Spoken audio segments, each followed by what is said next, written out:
December 25, 2024. Capricorn message. Merry Christmas, Capricorn, para to sa inyo. Ngayong December 25 at Merry Christmas.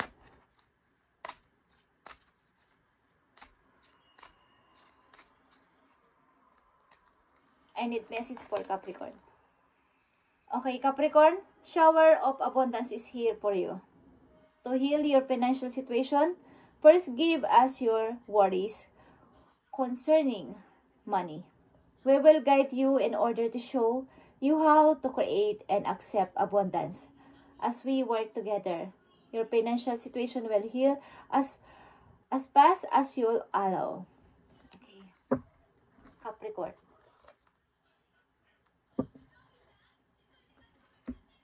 Mukhang nag-uumpisa na o mag-uumpisa na ang pag-shower sa inyo ng money or pag-unlad nyo sa pera. Capricorn, kaya kailangan is dalawang kamay nyong sabihin na nire-receive nyo ang pera na to, ang inyong blessing galing sa langit. Meron kayo sigurong financial situation. Mahirap, difficult ang inyong financial situation. Ibigay ninyo yung inyong worries kay God, kay universe na gusto ninyo nang magkaroon kayo ng freedom sa kaperahan. Ibigay ninyo ang inyong alalahanin kung kayo ay may problema sa pera. Maaaring kayo ay, ilan sa inyong Capricorn is, ang laki ng problema sa inyong kaperahan o pagdating ng pera is mahigpit, mahirap, parang ang tagal dumating, may dumating man isapat lang. Okay, Capricorn. December 25, 2024 sa mga Capricorn, shower of abundance is here. Message para sa inyo. At do the work. It's not enough to dream or pray. You're also got to take the positive action steps that you are being divinely guided to take. Consistently working on your priorities will take them flourish like a lush flower garden. Ibig sabihin nito, mukhang may mga dumarating sa inyong opportunities ay napapalagpas nyo. Ang ilan din sa inyo dito ay maraming utang. Okay.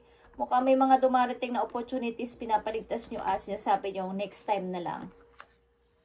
Kaya ang nangyayari is nakakaligtas yung maganda sana na chance, nawawala na at naghihintay na naman kayo sa wala.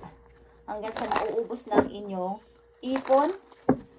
So ngayon ay, kumbaga, pag may dumarating na opportunity at mga offers sa inyo ay huwag kayong mag-atubiling. Huwag na kayong magpatumpik-tumpik pa at i-grab ninyo ang opportunities na to. Capricorn, pagsisimulan ito ng pagtaas nyo ng money o pag-ipon para lumaki ang inyong ipon. Tingnan natin ang mga maaari ditong message para sa inyo about dito sa inyong financial. Do the work, Capricorn. Hindi lang yung dream, sana, I hope, ganyan. Pray ng pray, pero hindi naman gumagawa ng paraan. Okay, ilan sa inyo? Tingnan natin, Capricorn.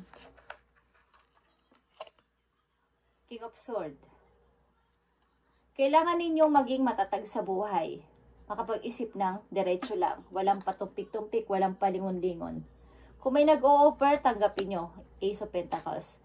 Sapagkat ito ay bagong trabaho, bagong mapagkakakitaan. Ang ilan kasi sa inyo ay pihikan sa work. Maari naghihintay pa ng mas maganda. Why not na hindi tanggapin ang kahit maliit lang muna? Saan ba't lalaki din yan? Lalaki din ang sahod nyo doon. Magiging okay din. Kesa naman, maghihintay ulit kayo maghihintay ng wala namang kayong income. Labas lang ng labas yung pera at wala namang pumapasok. Okay, lang sa inyo. At nandito ang, nakita nyo, the Chariot. Dalawang pintuan, dalawang way, dalawang Kumbaga nasa street kayo, nasa labas kayo, may dalawang daan dito, left and right. Saan ako dadaan?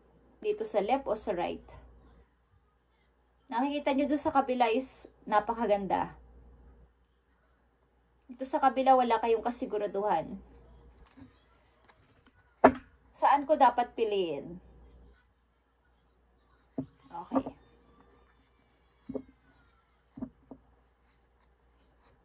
Bagang ilan sa inyo ay nagsushortcut? Madalian. Gusto niyo yung madalian na kitaan. Ayaw niyo yung naghihintay ng matagal. Bawa. Ang tagal pa ng sahod. Gusto niyo yung makukuha niyo na kaagad. Okay. So, ibigay ninyo inyong alalahanin kay God, kay universe na tanggalin ang nagpapablock sa inyo financial. Tingnan natin ang message for you, Capricorn. December 25. 3 months from now is March. 3 months for now.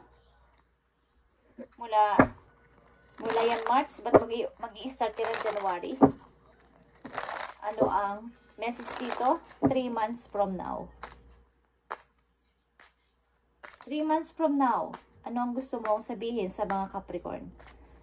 March 27 maybe. Yeah. Ace of Wands.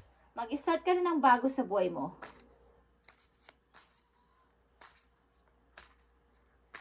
Three months from now.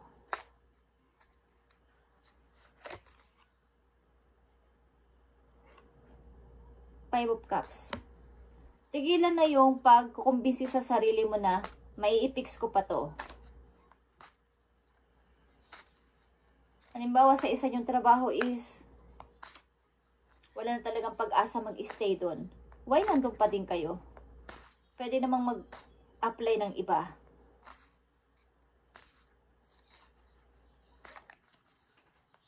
Gusto nyong i-fix ng i-fix pa yung kahit hindi na pwede. O doon pa rin kayo. Sa same. Kahit toxic na ang mga tao, kahit mahina na ang pasahod, kahit wala nang kwenta doon pa din kayo. Okay, the Lovers. The Lovers is here. At maaring kayo nag-i-stay din kayo sa situation na pinagmumulan din ng pagka-distract niyo sa pagpapalago sa money because kayo ay nabigo sa pag-ibig. Ilan sa inyo? At nakaista kayo doon. Hindi kayo makamove because I'm broken. Broke ako. Okay? Ang hirap kasing mag-start, magbago. Malungkot kasi ako. Okay? Ilan sa inyo? Kailangan mong patunayan sa sarili mo at kailangan mong pumili na ng bago ninyo. Pat ng buhay. Ayaw nyo gumalaw muna because malungkot kasi kayo. Ilan sa inyo? Kaka-break ko lang kasi. Ang sakit pa ng heart ko. Okay, paano kayo uunlad sa money kung ganun lagi ang iisipin niyo? Pagtapos na ang situation, tapos na at mag-start na ng bago sa buhay. Kasi yung nang iwan sa inyo, ilan sa inyo, yung nang iwan sa inyong person, nag-i-start na at masaya na. Matagal na rin kayong na-i-release at nag-uumpisa na sa buhay, but kayo nandiyan pa rin kayo sa inyong kinaiistakan at tinatawanan kayo ng person na to. Okay, message for Capricorn sa kanilang mensahe today. Three of Action is here. Three of Wands, guys. Things are working out beautifully, Capricorn. Now that your ship has come in, it's time to decide what your next big project will be. You may choose to continue to build upon your success or move on or something entirely different. Okay? Something different. Huwag ka nang magsisi. Huwag mo nang pagsisihan pa ang mga tapos na. Six of Action. Palayain mo na ang sarili mo dyan. Inner strength. Okay. Okay, sa mga Capricorn na nandito sa reading, kayo ay hindi nadidistract ang paglago nyo sa money because kayo ay naka-stuck doon sa situation na maaring pag-ibig na natapos na. At kaya hindi kayo makapag move on o makagawa ng anumang pagdedesisyon sapagkat kayo ay malungkot. Ang ilan sa inyo ay need nang mag-decide ng ganito.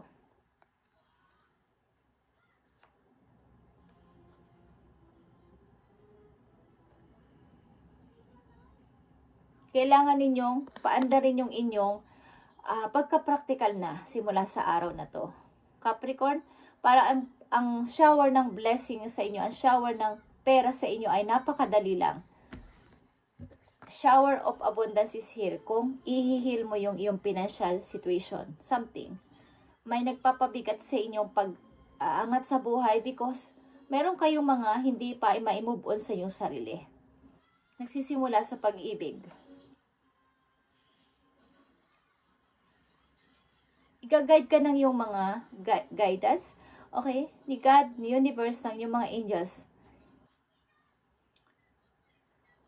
As we work together, your financial situation will heal at first as you won't allow. Tanggapin niyo mga opportunity na paparating at offer ng ibang tao sa inyo. Bagong offer, bagong pag-i-start, sapagkat yan ang pasisimula ng inyong pag-unlad sa kaperahan at pag-shower ng blessing sa inyong buhay.